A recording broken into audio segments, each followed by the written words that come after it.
Mamdani spoke with union workers in the Bronx about the impact of possible federal funding cuts to hospitals. Mamdani saying that if elected, he would advocate for other ways to fund safety net hospitals, including raising the taxes on millionaires and corporations and public health bonds. But U.S. Treasury Secretary Scott Bessent appearing on Fox Business earlier today, warning that if Mamdani is elected, the federal government won't step in if there are funding gaps. New York City will be coming to the federal government for a bailout if the Mamdani plans are implemented. And are you going to give him that bailout? It will be the same thing that Gerald Ford said. Drop dead. And Republican nominee Curtis Lewa says he has received 7 offers so far from people trying to get him to drop out of the mayoral race. He says the offers were in the millions, which he says he turned down, insisting he's in the race until the end. I don't trust the politicians, and I don't trust the billionaires. So let me put you all on blast. You call me, you try to bribe me. First of all, it's unethical, it's illegal. I will tape your conversations. I will report it to the proper authorities.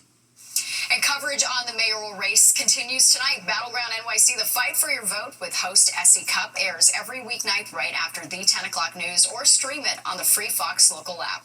Well, it's time to break out the umbrella. Rain is about to sweep across the tri-state. Chief Meteorologist Nick Gregory is here with the forecast. Felt some droplets out there already. Yeah, they're coming, and we're going to see more of that. Some could be in the heavier downpouring range, Natasha. That's what we're going to be on the lookout for. Some thunderstorms may actually roll on through. You can see this little band of rain now kind of across the city, and it's moving up towards northern New Jersey into eastern Pennsylvania, where there's more of that down to the south and west, so we'll be dealing with that right through tomorrow. It's pretty warm and still pretty humid for this hour, and this time of the year here now, lower 70s to some upper 60s. The city towards the Hamptons there, 67, Belmar 71, same for Sussex up towards Poughkeepsie, and again, dew point numbers in the upper 60s, so that is moderately humid for sure.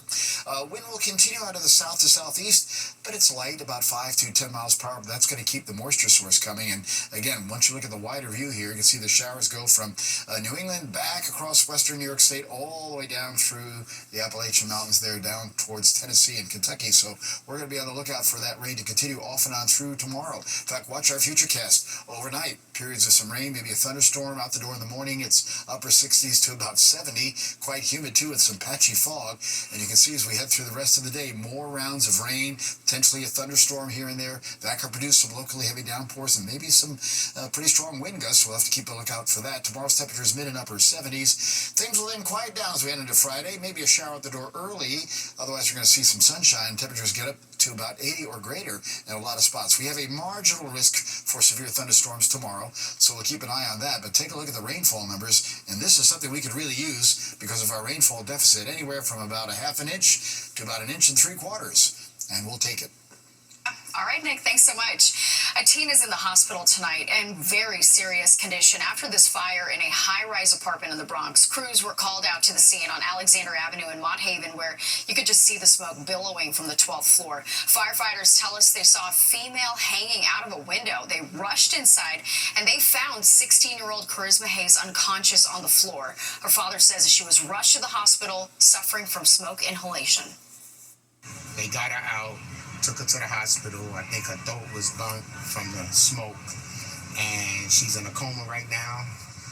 And we're fighting for her and praying for her. One firefighter was treated for a minor injury. Investigators are trying to figure out how the fire started. An off-duty NYPD officer was pushed onto the subway tracks in the East Village. It happened at the 3rd Avenue L train station Tuesday night. Investigators say a homeless man pushed the officer onto the tracks and then fell onto the track bed himself. The two men then jumped back onto the platform and started fighting. The suspect was arrested and is now facing attempted murder charges. The officer was taken to the hospital in stable condition. And in Irvington, New Jersey, a police-involved shooting sends 3 officers to the hospital. Prosecutors say police responded responded to 50 Ball Street around noon for a call of a man with a gun. Authorities say 3 officers and a woman were taken to Rutgers University Hospital with non-life-threatening injuries, and police have not confirmed if any suspects have been taken into custody. Well, a health watch for you tonight. A bacteria that's resistant to almost every antibiotic. Cases are on the rise in the U.S., why the sudden surge is putting doctors on edge. And gang members are getting younger. Lisa Evers is looking into what's being done to save young people from gun violence before it's too late. And Ukraine's president speaking to world leaders at the United Nations General Assembly, what he's asking them in his fight against Russia.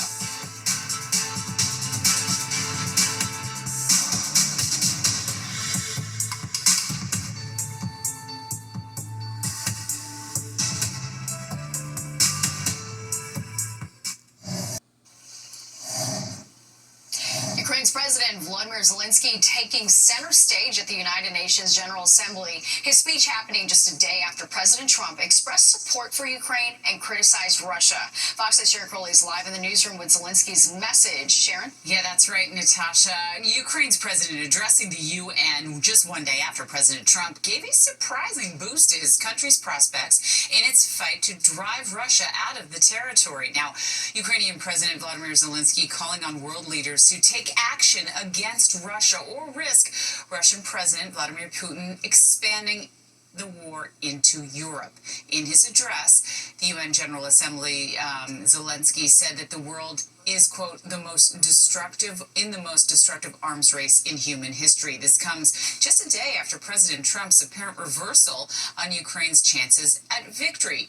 The president saying that with NATO's help, the embattled nation could retake all of the territory it had just lost to Russia. International law doesn't work fully unless you have powerful friends who are truly willing to stop for it.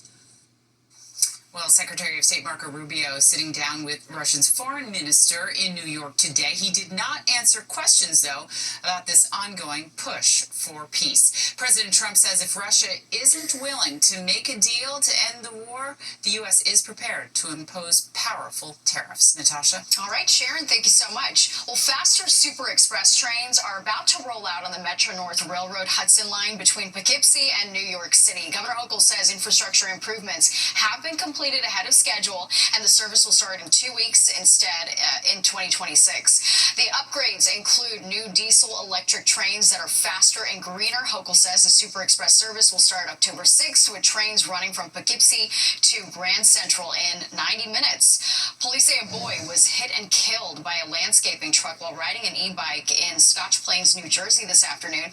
Officers say when they arrived on the scene, they found the little boy lying in the street in critical condition. He later died at the hospital. The truck driver was found a short distance from the scene and is cooperating with police. So far, no charges have been filed. Well, New York City's rat czar is stepping down from her job. Kathleen Karate, who was brought in by Mayor Adams in 2023 to fight the rat population, is resigning from her post next month. Adams touted her success, saying rat sightings are down in the city, though official stats have not been released. The mayor says Karate will go on to serve the city in a different capacity.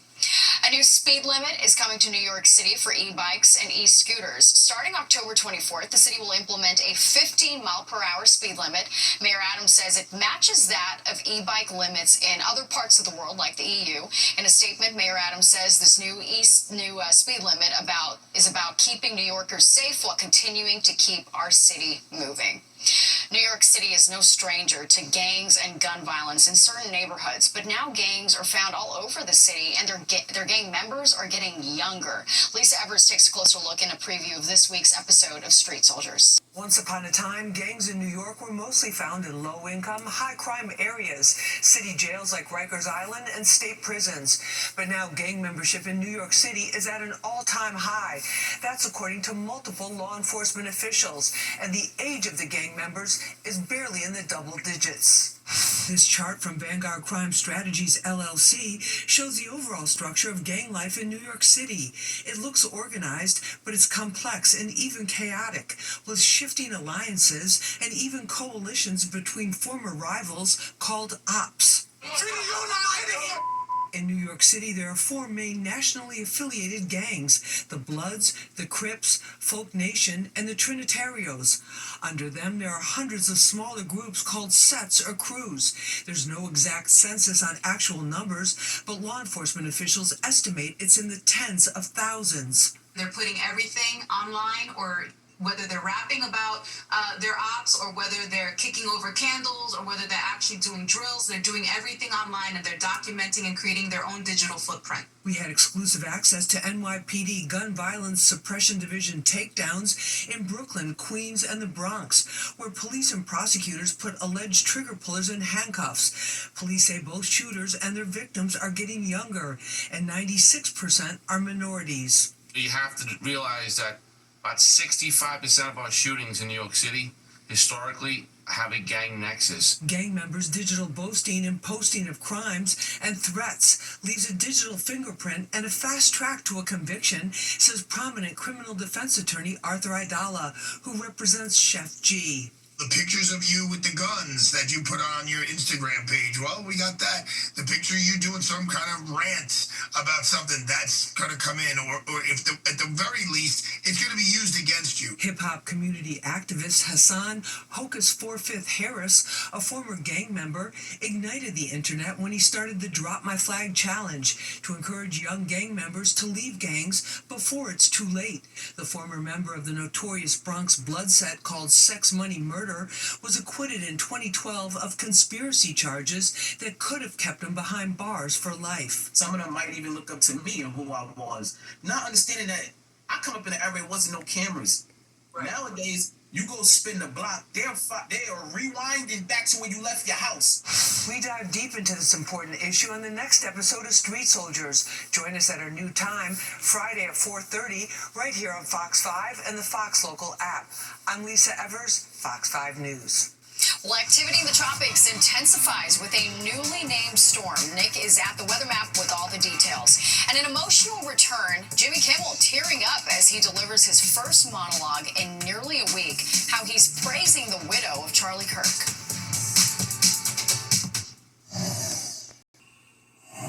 Welcome back. The Atlantic Council Global Citizen Awards dinner held in Midtown tonight. This year's honorees were French President Emmanuel Macron, Argentinian President Javier Milei, and FIFA President Gianni Infantino. Hall of Fame quarterback and Fox NFL broadcaster Tom Brady presenting the award to Infantino. The council says the awards are given to those who embody the spirit of global citizenship. The Global Citizen Award is a fantastic award. It's incredible personalities who have won it. Is already a special moment. Receiving the award being announced, being presented, introduced by a legend, but also a friend, I have to say, like Tom Brady. And he goes on to say there is no better way to unite the world than through the game of soccer. Well, the tropics are heating up. We have a newly named storm on our hands. Humberto is churning in the Atlantic with another storm system nearby. Nick is in the Weather Center with a look at all that activity. Nick, it's getting busy out there. It is sort of a late season surge after being quiet for a couple of weeks, Natasha. Now we're talking about a couple of those disturbances. That's Humberto, and this is the one we're also watching now. And this is Gabrielle. Gabrielle's still a hurricane as it's moving off to the northeast at a pretty good clip. Again, moving through the central Atlantic Ocean right now. Winds are still at 100 miles an hour. That's a Category 2 storm. And the significance of that is because it's headed to go near the Azores and eventually may reach Portugal and Spain as a tropical system, which would be kind of unusual for them. So we'll see how that plays out with Gabrielle. Now, let's look at Humberto. Humberto, again, getting a little bit of developed last couple of satellite views here. And this one has just started. So it's a tropical storm formed about 5 o'clock this afternoon officially. And again, the track guidance here right now winds at 40 miles per hour. It is going to slowly strengthen, but this track now does bring it pretty close to the East Coast. And at that point, it's again a Category 2 hurricane. So this will need to be watched. We'll see what happens with Humberto as we move in towards through the weekend and into the early part of next week. So again, tropics definitely on the active side, Natasha. But we do have to keep in mind that the hurricane season does go until the end of November. And we've had some pretty active Octobers in the past. Yeah, we got to keep an eye on that. All right, Nick, thanks so much. Well, doctors are calling it a nightmare bacteria, and it is on the rise. It's nearly untreatable by antibiotics. What's being done to stop the spread? And a shooting at an ICE facility in Texas kills one and injures two more. What we're learning about the suspect.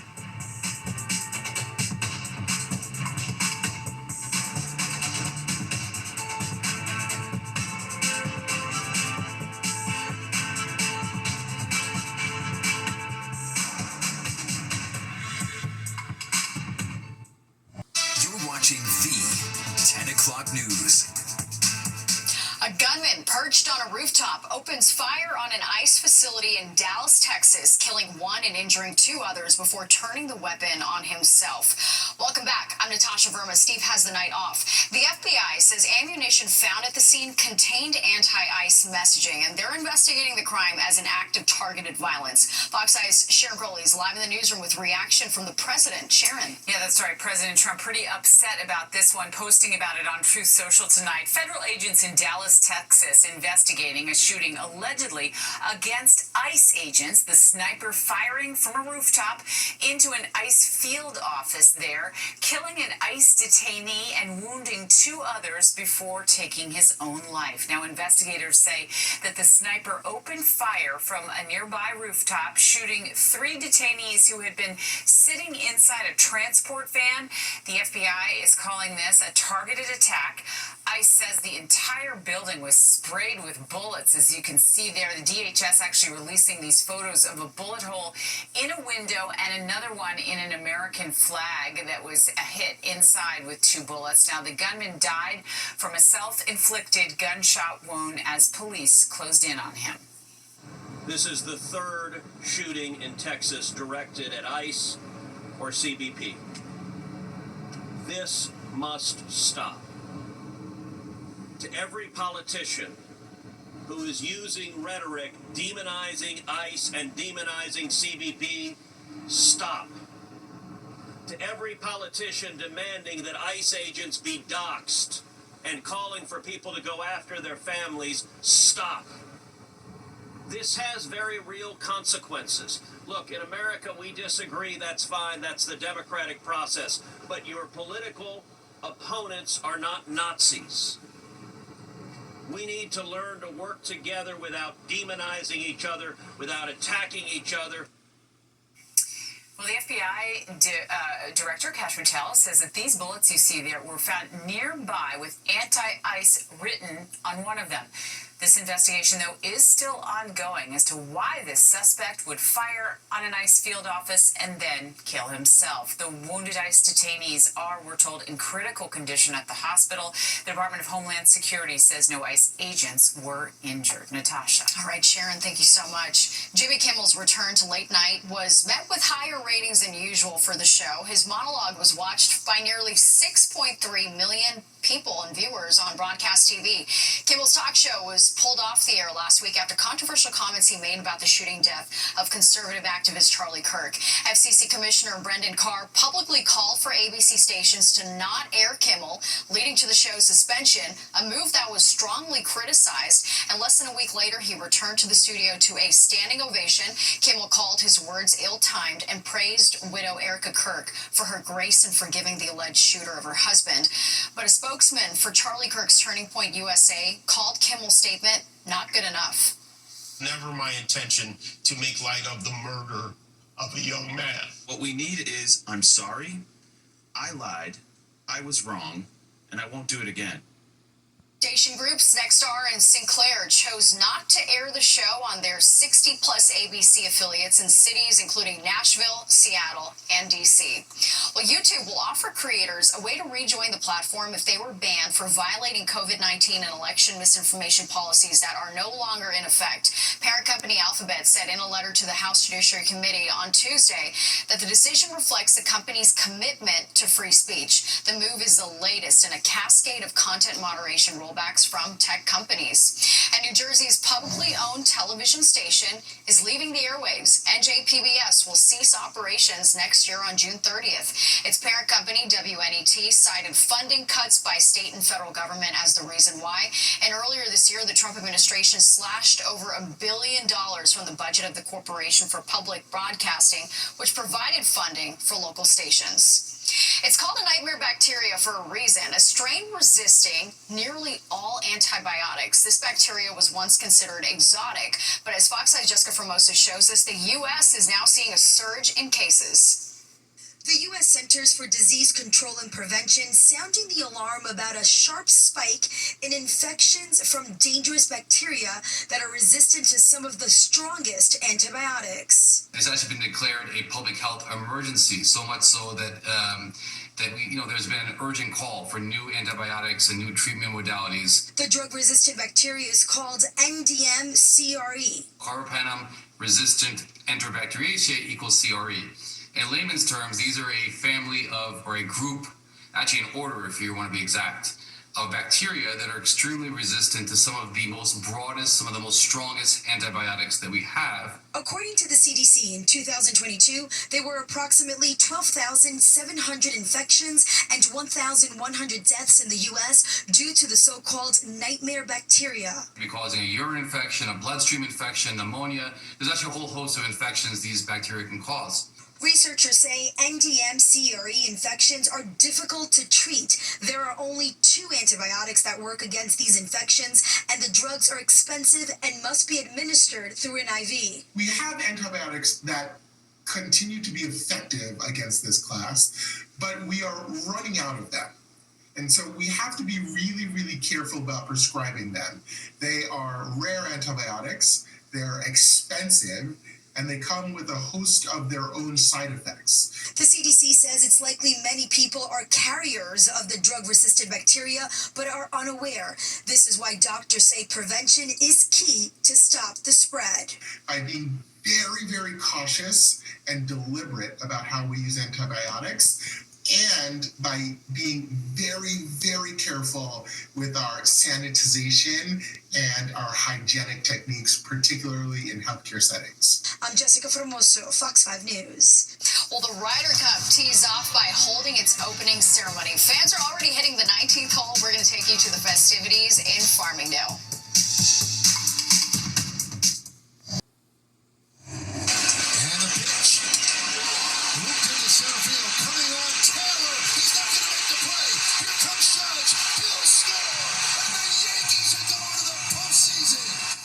The Yankees clinched a playoff spot in dramatic fashion last night, beating the White Sox on a walk-off RBI single by Jose Caballero. The Yanks are guaranteed a wild card spot, but are only 1 game behind the Blue Jays for first place in the AL East. If the Yanks win the division, there is a chance they could get a first-round bye. And there was another milestone tonight at the stadium. Yankees slugger Aaron Judge continues to put his name in the record books, hitting his 50th home run of the year. He becomes just the 4th major league player to ever hit 50 or more homers in 4 separate seasons. He would hit his 2nd home run later in the game and now has 51 on the year. Well, Ryder Cup excitement is taking over Farmingdale, but the rainy weather is already changing the game plan, with the opening ceremony moved up by just 1 day, though it didn't seem to bother fans who told her Jody Goldberg they are ready to hit the green. The Ryder Cup festivities have officially teed off here at Bethpage Black. From signage to seating, everything you see was built from scratch. 2.5 years of planning and then really five months of construction. And the planning is paying off, according to officials who are expecting as many as 25,000 people filling the fairways once the tournament gets underway. By the time the first group goes off at 10 after 7, those people will be chanting and singing and really creating kind of a once-in-a-lifetime atmosphere for those players to walk out into. As for feeding the crowds, organizers say it's like running a small city. By week's end, they expect to serve more than 150,000 burgers and nearly 700,000 bottles of water. We have 340 tractor-trailer trucks of equipment and food and beverage to execute an event of this size. But it's not just about the food, it's the fans.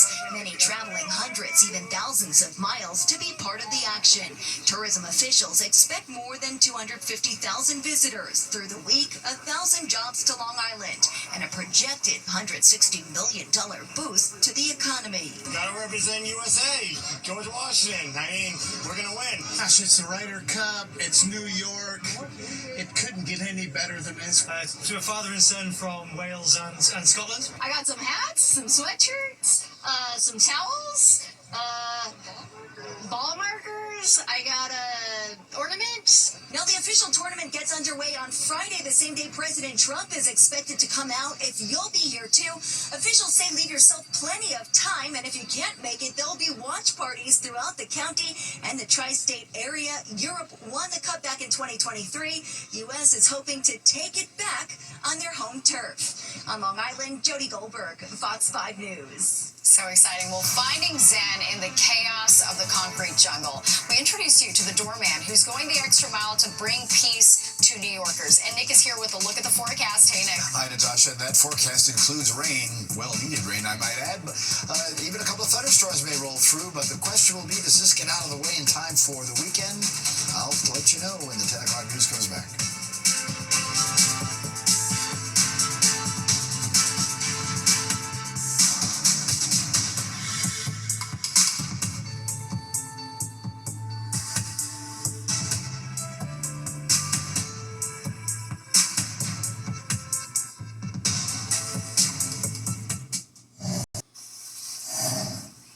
Welcome back. A doorman in Manhattan proving that real change can come from unexpected places. Good Day Wake Up anchor Dan Bowens shows us how he's using his personal meditation journey to help others find inner peace.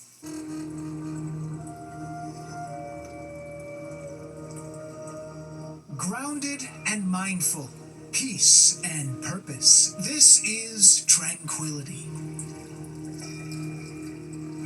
My meditation moment from a bench in Central Park. It's a tranquil spot, but there's a lot of people walking around, but I'm going to try to block everything out. Okay. And put a thumbs up when you hear the sound for me, okay? Brandon Deese is guide on this spiritual journey. I just want you to go back to breathing in your nose and out your mouth. All right, so this is a mindful moment. But before we get to this Zen, let me walk you through how we got to this moment. More specifically, how Brandon got here. It was during the pandemic when everything was shut down that I needed to find something. Growing up in Chelsea public housing here in the city, mental health was never part of the conversation. We would just go throughout our day, and you experience a lot of chaos when you grow up in situations like that. It's been a blessing because you have your community to come together, but that was the one thing I would say that was lacking. By day, Brandon now works as a doorman at a high-end building in Manhattan. That job opened another door. I wouldn't be here today if it wasn't for me actually working there. It's been a blessing. You know, I've met a lot of different people. I've been a mentor. I've been a therapist. I've just been someone to lean on. That mindset led him to create his company, True Life Tranquility, and a mission that took him halfway across the world to Africa. I just witnessed so much joy and peace and community. And while he was there, the words of a taxi driver and teacher changed everything. He was like, you know what, Brandon, sometimes my kids come home hungry because they help feed the other kids that are even more less fortunate in the school. He said, you know, $1 feeds 13 kids. That blew my mind away growing up here in New York. So $1 feeds 13 children. Okay. With just a few posts and a GoFundMe page, Brandon raised a couple $1,000. It's enough money for 200 kids to eat for 4 months. I bought pizza, we bought chips, we had a whole field day, and as we got there, just getting there, it was just a beautiful moment. Back home, he's bringing mindfulness to New York streets. I set up something called a mindfulness moment, right, where people can come sit down, listen to high frequency sounds, breathe, and just be present in the moment. I've had people cry, had people be in joy, just ask questions. I'm like, how can I do this more often? And so we return to Central Park, a single mindful moment to steady the day. Led by one man, showing it only takes one person to make a difference for many. It's just not easy, but it's worth it at the end of the day because I feel it. And I think everyone searches that, especially here in New York. Dan Bowens, Fox 5 News. Wow, Nick, we have to find our Zen. Wow. Our peace. I'm ready. I'm ready. With the pitter-patter of raindrops, that's a good soundtrack. That could be kind of relaxing. You know, you kind of wake up in the morning, you hear the pitter-patter, you kind of throw the sheets over your head, go back to sleep. That would be nice. That would be really nice. So maybe some of you will have the opportunity to do that tomorrow, because we will be seeing some raindrops in the area. Maybe some heavy raindrops too, as you're going to see in the forecast here. 80 and 70 today, though. So again, above average by a fair margin. 91 and 40 in the records department. Sunrise 646 down 649. You won't see much sunshine tomorrow, but it will come back for Friday. 71 now. A little light rain in town. Winds out of the southeast, but light. Humidity high. Steady pressure on the barometer, 30.03. But dew point in the upper 60s. It is quite humid out there, and there's some of the showers kind of rolling through, just about to end in Midtown, but these are now moving up into the Hudson Valley, and the wide view shows there's more activity. Look at that thunderstorm activity heading towards Philadelphia, and eventually that's aiming up here towards our area, so we'll be seeing that happening overnight and again during tomorrow. We're mostly just above 70 now in spots. Belmar right at 70, 67 in the Hamptons, back to 70 White Plains, low 70s the city, to Sussex, to 68 in Scranton, and as I mentioned, it's humid. You can see those dew point numbers, upper 60s. It's going to stay humid tomorrow. Probably still pretty humid on Friday as well. Southeast wind 5 to 10. That sticks around into tomorrow as well. And the highs earlier, again, a couple of 80-degree temps like Islip, Midtown, and Newark. Otherwise, a lot of upper 70s. Belmar, Sussex to Poughkeepsie. Lower 70s in towards Connecticut. And then, some 60s moving into New England today. 80 Philadelphia. 70 State College to Cleveland. And then 80s to even 90-degree weather again, heading down in towards the Carolinas. Look at that, mid-90s Raleigh to Columbia, back to 80 at Nashville and 73 Chicago. All right, on the bigger view, again, you can see areas of rain moving off to the north and east here. This cluster coming our way, and the wide view shows this activity goes all the way down into Tennessee, down towards Atlanta, as this whole system has to kind of move on through. It's going to take about 36 hours to do that, maybe a little bit less, and then once that happens, we'll get a little break for Friday and hopefully for Saturday, but it looks now, if you were watching last night, I was starting to get a little nervous for Saturday night into Sunday, and my fears are coming true. It looks like a system's going to come up the East Coast and bring some rain into the area here, or showers anyway, later Saturday night into Sunday. Meantime, our futurecast shows that rain continues overnight, and tomorrow, again, more periods of some rain, maybe a thunderstorm. It's humid. We'll get back into the mid and upper 70s. You can see by tomorrow evening, still shower and some thunderstorm activity rolling through. Then by late Thursday night into Friday morning should calm down. Maybe a shower early Friday out the door. Otherwise, we'll still be in the 60s to about 70. And Friday, we're going to push the low 80s again, I think, across a good part of the area. And most of the day should be on the dry side. So some good news there. We are in a marginal risk for severe thunderstorms tomorrow, so we'll keep an eye on that too. Could be some locally heavy rainfall. In fact, this computer model is giving us anywhere from about a half an inch to over an inch of rain in a good part of the area. And again, our drought situation, we could really use it. Boaters wind south 10 to 20 tomorrow. Little choppy on the ocean, 3 to 5, 1 to 2 on the sound, and high risk currents again because of the tropical activity out in the ocean. 68 tonight, with lower 60s in the suburbs, some showers and a thunderstorm. Tomorrow we'll get to 78, but some more showers and thunderstorms and some locally heavy rain. I think that shower is just about done for Friday. 81 with some sunshine. Saturday day will feature sun giving way to clouds, but again, by Saturday night and Sunday, I think we're back in the rain showers, and rather cloudy Monday. Some more showers Monday night and Tuesday morning, and then we cool down middle of next week. Natasha? Oh, that looks good. All right, Nick, thanks so much. Jack Skellington is taking over the Bronx. The New York Botanical Garden is already kicking off the holiday season. Why this year's light trail is extra festive. We're walking here. Steps are for stepping, not sitting. Move it, bucko. These trains don't move without you. So make sure you pay that fare and keep it real. Stop subway surfing. Ride safe, keep it cute, and keep it moving. Soon you'll be hearing Cardi B making subway announcements for the MTA, the agency posting a video on social media with a Bronx native voicing PSAs. One recording tells passengers to stop subway surfing. Others remind riders that paying their fees keeps the trains moving. It may be hot outside, but it looks a lot like Christmas in the Bronx. Tim Burton's The Nightmare Before Christmas light trail is coming back to the New York Botanical Garden. It's inspired by the timeless 1993 classic film, and this year features brand new scenes, music, video projections. The outdoor event opens tomorrow and it runs through November 30th. Retired NFL star Jason Kelce is going viral for putting on a different kind of uniform. Bring it, Jason Kelce, dog. Bro, this dude is so talented. He all in it, too. He all in it.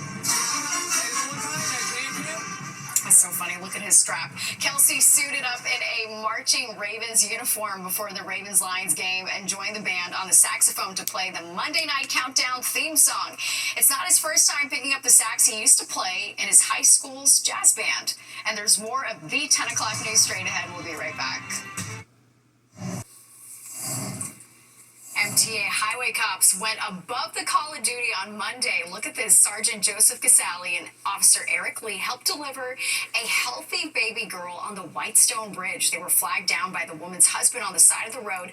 Both mom and baby girl are resting comfortably at the hospital, you can see there, and they received a special visit from the officers. Let's get one last check of the forecast with Nick. Hey, Nick. Hi, Natasha. Be on the lookout for showers, maybe a couple of thunderstorms overnight, some heavier downpours at times, too. And it's humid, mostly mid and upper 60s to about 70. Tomorrow, no change. Upper 70s, humid, some showers, thunderstorms, some locally heavy rainfall.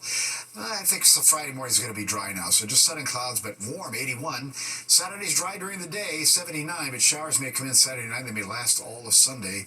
Then we'll dry it out for Monday and cool it down by Wednesday. All right, sounds good, Nick. Thank you. And don't go anywhere. Battleground NYC, the fight for your vote is next at 11 with host SE Cup.